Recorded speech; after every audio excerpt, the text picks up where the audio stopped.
Bob. Halo Mas Zidan. Halo. Gimana? Jadi gini Mas, aku tuh mau nanya sama Zidan. Jadi kenapa sih Mas Zidan itu milih kuliah setelah udah gap year sama 2 tahun dan udah memiliki pengalaman bekerja yang banyak? Aku tuh pengen tahu alasannya Mas Zidan itu apa? Ya, oke. Kalau kenapa kuliah ya? Soalnya itu kan dari selama aku kerja ini ya, kan aku rata-rata tuh banyak ketemu sama orang-orang yang emang lulusannya kuliah gitu. Terus setelah aku kerja sama mereka ya, aku ngebedain cara pandangku sendiri sama cara pandang mereka dari berbagai sudut lah intinya. Gimana cara mereka bekerja, gimana cara mereka mengerti dengan cepat kayak gitu tuh. Ya itu karena mereka kuliah. Dan sebenarnya dulu itu aku masih belum tertarik banget ya. Terus ke-triggernya itu pas aku balik ke Malang. Aku habis kerja dari Bali, aku balik ke Malang. Triggernya tuh ada di sana. Dari bosku dulu, mantan bosku. Oh, itu bos apa Mas? Dari bos kerjaan yang sebelumnya gitu. Dia tuh sempat bilang ke aku, sebenarnya katanya sih ya, aku juga percaya nggak percaya juga, katanya potensiku itu terlalu besar buat disia-siain. Ya aku juga nggak terlalu paham juga apa sebenarnya potensiku tuh apa gitu, di bidang apa juga pun aku juga masih bingung. Tapi dia bilang begitu dan dialah yang yakinin aku buat kuliah. Nah, trigger utamanya itu dari sana. Dari bosnya itu. Iya, dari bosnya itu. Terus sampai aku mutusin buat kayaknya aku harus bener-bener kuliah deh. Aku harus serius buat kuliah gitu. Sampai akhirnya aku coba daftar kuliah gitu. Kalau kamu gimana, Bob? Kalau aku gini Mas, jadi tuh dulu aku tuh ketika SMK udah kerja freelance sebagai fotografer dan videografer.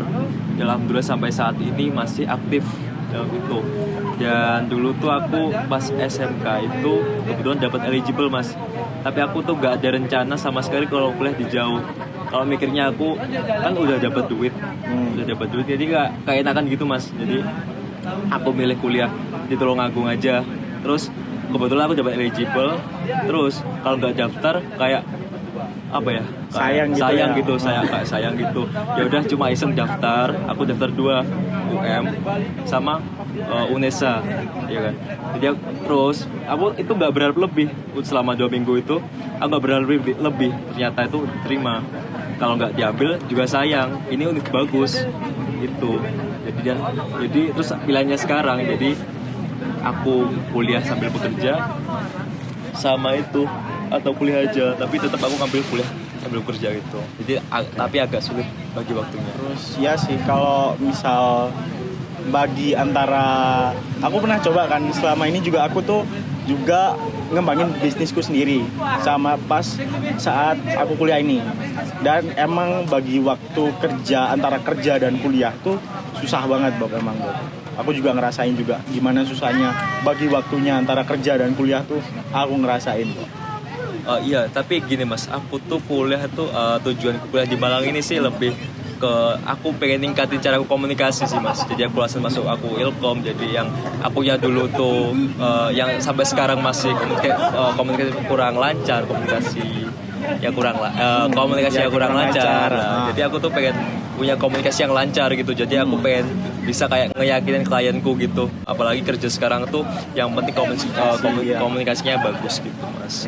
Bener sih Bob. Jadi sama itu aku belajar beradaptasi dengan orang banyak. Jadi pengen punya relasi yang luas gitu. Ya, soalnya kalau menurutku juga tuh kuliah tuh nggak soal tentang teori-teori aja. Oh iya bener banget sih Mas. Kita bisa belajar cara kenal orang baru, cara beradaptasi di lingkungan baru juga. Itu semua masih jadi bagian dari itu. Kalau menurutku ya. Kalau menurutku juga seperti itu sih Mas. Dari kuliah itu kita belajar banyak hal. Yang pertama bersosialisasi. Apalagi kita yang hidup sendiri di kos gitu, apalagi anak rantau, kita harus tahu bagaimana kita bersosialisasi gitu Mas. Jadi apa ya, kalau kita di kos kalau nggak ada teman juga kesepian gitu Mas. Kesepian pasti. Jadi udah itu aja mas pertanyaan dari aku. Makasih banget mas udah kebantu banget pertanyaannya. Oke. Makasih juga. Terima Om. kasih mas.